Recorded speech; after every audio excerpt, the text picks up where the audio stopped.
Hey, what is going on, fam? My name is Dave Ravlick, and I am super duper excited to be back with everybody as we get ready for the Christmas holiday, which is only a few days away. And I am so stoked to be back for the stories of diversity with my brother from another mother, Mr. Michael Martin Hummel.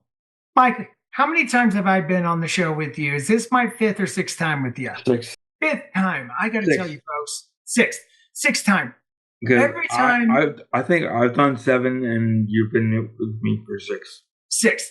Every time I'm on this show with him, it blows my heart up because all of the stories that I've had the opportunity to hear has changed my life in more ways. And I am eternally grateful that Michael asked me to be his co-host, to be his partner in crime. And really quick, before Michael introduces our first speakers of the day for today, is back in October, Michael reached out to Michael Faber and I while we were out on a cruise. And he informed me and Michael Faber that and that terrified me because I wanted to jump off the ship and swim back to Miami, Florida, because Michael has become like a big brother to me. And I remember that the week after I got back to Colorado, we were getting ready for one of these stories of diversity. And I remember reaching out to Mike and saying, hey, bro, do you think you're going to be up for putting up one of these amazing events? And he said, Dave, I would be a hypocrite if I didn't step up and serve my people. This is the testament of resilience that this man has. And when he said those words to me, my heart just exploded into a million pieces. This is the type of man that leads the stories of diversity. So with that being said, it is my honor and my privilege to introduce our fearless leader, Mr. Michael Martin Hummel. Take it away, bro. Thank you, sir. I really appreciate that. Just so you know, as I talk, I might stutter, I might go a little slow, but things are gonna happen. That'll happen. So, Dave. All right, y'all. This has been a epic beginning part of the stories of diversity. Michael, brother, once again, I want to thank you for putting these on every single month. You are a rock star, brother. We are going to introduce Mr. Sheldon S. Crocker. This is a award-winning inspirational speaker and best-selling author whose life has been shaped by disability resilience and lived experience. Sheldon was told he might never walk. He defied expectations, completed the TLE 10, and went on to write 3 powerful books that chronicles his journey through adversity and transformation. Sheldon brings honest insight, gentle humor, and a rare insight perspective on what caregiving and resilience truly feels like. His work reminds us that even in life's hardest moments can happen, and his inner strength is what pulls him through that.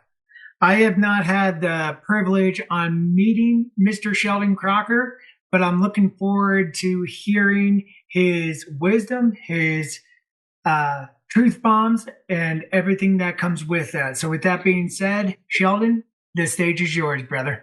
Thank you so much for having me here today. It's been my pleasure so far to take in what I'm listening to.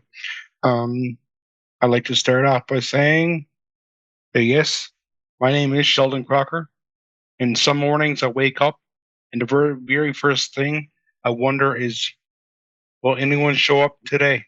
Good evening, everyone. Thank you for giving me the space to share something deeply personal, something that doesn't come from textbooks or training manuals. I don't have a slideshow.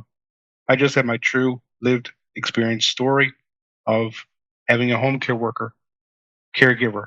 But from the quiet corners of everyday life, I'm here to speak about what caregiving looks like from the inside for me, what it feels like emotionally, physically, and most of all, humanly. To be a client of home care, I call it home caregiving. Um, Relying on others to help me live safely and independently. People often talk about home care as if it's a list of tasks: cooking, laundry, cleaning, mobility support. But I feel underneath those tasks, there's an entire world of human experience. Every knock on the door carries a story. Every shift holds a moment of vulnerability.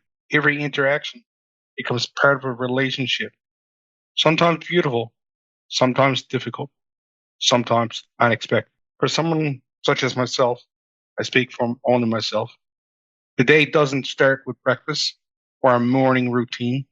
It starts with the question: who will be walking through my door today? When you depend on home care, your home stops being a purely private space. You don't fully get to choose who enters it. You don't get the luxury of deciding when you want company or when you need quiet when you deal with a home care agency. Your door becomes the place where strangers walk into your life, into your kitchen, into your bathroom, into the parts of your day that most people keep hidden. And with every new worker, there's a mix of hope and tension. You hope they'll be kind. You hope they'll understand your limitations. You hope they'll move with patience, not rush. You hope they're someone you can trust. And yet, there's that tension, that moment where your chest tightens just a little because you don't know their energy, their attitude, their commitment. You don't know whether you'll be treated with respect in your own home, whether you'll spend the next few hours feeling like a burden in your own home. So I want to ask you something, just quietly, not really a need to answer it out loud, just honestly. Have you ever waited for help and realized the waiting itself was the hardest part? Let me pause here because this part truly matters, at least to me. Home care isn't just someone coming to do tasks. Home care is someone stepping into your life. I've had moments where everything worked beautifully. Workers who learned my routines, who anticipated my needs, who treated my home like a place worthy of care. Those workers made the world feel easier. When they showed up, I could breathe a little deeper. They weren't just doing their job, they were giving me back pieces of independence I couldn't reach on my own. But I've also had moments that were harder, moments that left emotional bruises, even though nobody meant to hurt me. I remember one stretch of days where my schedule for my home care worker was completely empty. No worker showed up. I checked the work app, the home care app that you have available, again and again, hoping maybe that there'd be an update. But nothing changed. I'm not physically able to raise my arms above my chest. One of my arms is straight and one of my arms is bent. It's impossible for, well, no, it's not impossible. Nothing is really impossible. It's very difficult for me to use an oven to cook meals for myself. The basic building block of life is being able to have something to eat. That kind of silence, it's differently when you rely on those shifts to live. At that time, my fridge was full of ingredients, but empty of meals. And ingredients aren't food when you physically cannot cook. They become reminders what you can't do, not what you can. So I emailed the agency and said, I will have no meals if no one comes. What am I expected to do? And then I waited. You perhaps don't realize how loud a quiet apartment can feel until you're sitting in it, hungry, unsure, and alone. That quiet doesn't feel peaceful. It feels like fog settling over your confidence. It wraps around you slowly, pulling the strength out of your thoughts. The replies I got weren't unkind, but they were slow, filled with words like, we'll check, we'll try, we'll see what we can do. And while those words were forming somewhere in an office, I was sitting in my kitchen, staring at food I could not safely prepare. Time stretches when you're waiting for help. Minutes feel like hours, and those hours sit heavy on your chest. There's a vulnerability that comes with not knowing if you're going to eat that day. A vulnerability that strips away layers of emotional protection you didn't even realize you were wearing. You begin to wonder, is this what independence looks like? Is this what dignity feels like? Is this what happens when a system meant to support you forgets you for a few days? These aren't questions you say out loud.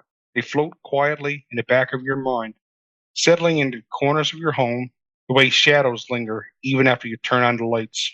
And then there was the evening when a replacement worker was found. Last minute, I had already pushed myself beyond what I should have by starting the laundry myself. My bedding was in the washer, soaking wet, because I thought I could help save time. I could load the washer, but moving heavy, wet bedding into the dryer is beyond my physical ability. And as the minutes passed, then the hour, my bedding sat there, becoming colder and heavier. When the worker finally arrived, she stepped into my home with confusion in her eyes. Not because she didn't want to help, but because nobody had prepared her for what to expect. She didn't know my disability. She didn't know the task. She didn't know the urgency. She asked me questions. I didn't have energy to answer at that point. What needs to be done? Where is this kit? How do you prefer that? And I remember thinking, how am I supposed to guide someone through a task I needed help with in the first place? She tried. I want to be very clear about that. She did try, but by then, the laundry schedule was ruined. My bedding never made it to the dryer. That night, when I crawled into bed, it didn't feel like a place of rest. It felt like a reminder of how one missed shift can turn into a chain reaction that affects your entire sense of comfort. And we underestimate how much dignity is tied into something as simple as going to bed with clean, dry sheets. It isn't dramatic. It isn't the kind of problem people picture when they think of a disability, but it's real. It affects you emotionally. It affects how safe you feel in your own home. It affects how much trust you have left in the system supporting you. There was another moment that stays with me, actually, a day when I needed urgent clarification from the agency because the days ahead depended on it. I wrote clearly, explaining the importance, and then nothing. Once again, nothing. Hours passed, and when you depend on routine for your stability, those hours become heavy. Every minute without information becomes a minute of uncertainty. For most people, waiting for an email is mildly annoying. For someone like me and others, it becomes a question of survival. If no one comes tomorrow, what will I eat? If I've misunderstood something, how will I recover? If they think I refused care, how long will that follow me? What happens if another shift is left uncovered? Uncertainty is a quiet storm. It doesn't roar, it whispers. But those whispers keep you awake at night. Another difficult moment came when a replacement worker stood in my kitchen, looking at the ingredients I had bought for meal prep, and admitted she didn't know what to cook. I had provided a meal plan because I cannot cook for myself. I don't know how. I'm not physically able to. I cannot manage the movements required to prepare food safely. She stood there unsure, and in that moment I found myself trying to guide her through tasks I didn't have the knowledge or ability to perform myself. It was as if the roles were reversed. I was the one explaining, teaching, directing, while sitting there knowing I couldn't do the very things I was explaining. These are the human moments of home care, caregiving, that nobody talks about. But I don't want to paint a picture that is only heavy, because I've also had workers who lifted my spirits just by walking through the door, workers who reminded and remembered small details about how I like things, workers who saw me, not my disability, workers who learned my routine so well that after a while, I didn't need to explain anything. I could just be myself. And how great does that feel to actually be able to be yourself in your own home?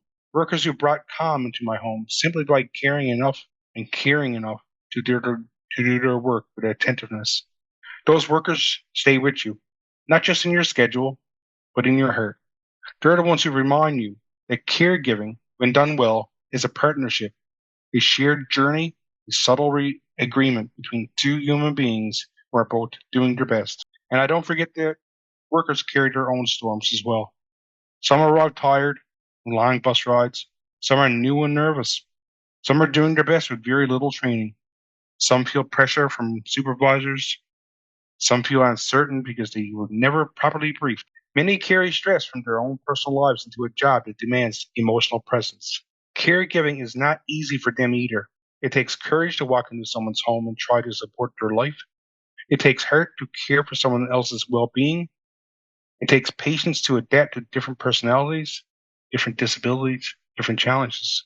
That is why I believe the caregiving relationship must always be seen as human first, not transactional, not mechanical, not a list of duties. Human. Clients like me need safety, physical and emotional, because without safety, our homes stop feeling like homes. They become places of tension, of hesitation, of fear. I believe that we need consistency, not constant change, or predictable support we can rely on. Because without consistency, our routines collapse, our meals disappear, our bedding stays unwashed, and our independence slips through the cracks. We need clear communication, honest, timely, and respectful. Because without communication, we sit in silence, certain, wondering if someone is coming, wondering if we'll eat, wondering what tomorrow is going to look like. We need dignity, chance to feel like humans, like adults who still have autonomy. Because without dignity, we shrink inside ourselves. I believe so. We begin to feel talked down to, dismissed, or treated like a task instead of a person. We need to feel understood, not misinterpreted, not labeled, not dismissed. Because without understanding, we are blamed for things beyond our control. We become difficult instead of human. We need humans. We need workers who are prepared before they arrive, briefed on our needs, our limitations, and the tasks that matter most. Because without preparation, the emotional labor falls back on us. We become the teachers of our own survival on days when we barely have the energy to speak. We now need our time, our routines, and our energies to be respected. Because without respect, we end up waiting hours, starting tasks we can't finish, or being pushed into someone else's pace instead of our own. We need reliability around the basics: meals, bedding, laundry. The simple things to make a home feel safe to live in. Because without reliability, hunger becomes real. It really is real. Discomfort becomes normal, and small problems turn into big emergencies.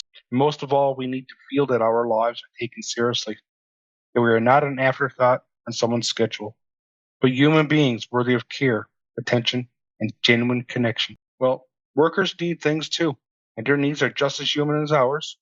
They need clearer briefings, real information about the client, the task, the safety concerns, the expectations. Because without clearer briefings, they walk into a home blindfolded. They feel unprepared, embarrassed, overwhelmed, and that uncertainty leads to hesitation, to mistakes, and to clients feeling unsafe. They need more support from their agencies, guidance, backup, someone to call when things don't go as planned. Because without support, workers carry the weight of their entire system on their own shoulders. They burn out faster, they feel alone, and they lose the emotional capacity to show up fully for the next client. They need realistic scheduling, not 10 clients in one day, not long bus rides between shifts, not impossible timelines that force them to rush through human lives. Because without realistic scheduling, workers arrive exhausted, stressed, and stretched far too thin. They need appreciation to know their work matters, because I, for one, can say that it does matter. That someone else sees the effort they give, patience they show, and the emotional labor required to care for another person's life. Because without appreciation, workers begin to feel invisible, like replaceable parts, instead of real people doing meaningful work. They need patience from clients as they learn, time to understand routines, time to adjust, time to grow comfortable in someone else's space. Because, you know, without patience, new workers feel judged before they even begin. They become anxious, afraid to make a mistake, and the fear creates distance where connection should be. Workers need the space to be human, not machines, not perfect, not unfeeling, but human. Because when workers are allowed to be human, they can often care and offer care that feels human. When both sides are allowed to be those humans that they are, that's when caregiving becomes a relationship instead of a transaction. And also, if you're dealing with a caregiving agency, agencies need to hear something from those of us who live inside this system every single day. Brief your workers properly before they walk through the door. Never leave a worker guessing in front of a client. A clear briefing protects everyone. Never leave a client without a scheduled care, even for one day. One missed shift and mean no meals, no clean bedding, no basic comfort or safety. Communicate quickly and clearly, because clearly delays feel like emergencies to us, or at least to me. What feels like a normal delay for you becomes real fear for us. Understanding emotional safety is just as important as physical safety. When a worker arrives rushed, confused, frustrated, or unprepared, the home stops feeling safe. Train your workers with empathy, not just have checklists. Teach them what dignity looks like. Teach them how disability feels from the inside. Teach them to recognize what clients feel like when they feel overwhelmed or scared. Protect your workers from burnout with realistic schedules. A tired worker is not a bad worker, they're an unsupported one. Build a culture where workers are appreciated, not treated as disposable. Make consistency a priority because it reduces confusion, stress, and risk. Recognize that clients often hide how much they're struggling. Look beyond the task list. See the person. Treat caregiving as a partnership, not a transaction. Best care happens when workers and clients meet in the middle. Both human, both vulnerable, both trying. And there is one sentence every agency needs to hear. Caregiving isn't just supporting a person's needs. It's supporting the part of the life that cannot function without you. That is responsibility, yes, but it is also an incredible honor. When we meet each other in the middle, in that space where where humanity lives, caregiving becomes something incredibly powerful. It becomes more than task. It becomes connection. It becomes trust. It becomes resilience. It becomes a way of saying, without ever using the words, you matter, your life matters. I'm here to help you carry the parts that are heavy. That is what caregiving looks like from where I stand. Not perfect, not seamless, but deeply human. I want to close with reflection, something I've come to understand through all of these caregiving experiences. Caregiving at its best is not a service, it's a relationship. It's an agreement between two humans to carry life together. So I want to thank you all.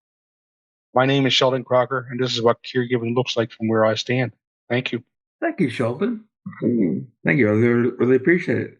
Dave, do you have any questions? 5-minute timer cancelled. No, Sheldon, I just got to say that was beautifully spoken. I thank you for your resilience and your testament behind and the power behind your speaking. You can tell that you were speaking that from your heart. Continue what you're doing, bro. Don't give up on your story. Keep raising awareness, and just thank you for being a part of Michael's vision. I do have one question, Sheldon. I'm curious as to when you have, because you can't cook and you rely on caregivers when they don't show up, what does that do to you mentally and emotionally? Mentally and emotionally, well, it most times it is very discouraging. It helps me feel like I'm not important some days. Makes me feel like I don't matter. Makes me feel like I'm insignificant. When really I know it, and honestly, that's not true, but it makes me feel like I'm just a second thought. I get that. Well, again, thank you very much for your talk. I really appreciate it. Thank you. Thank you, Sheldon.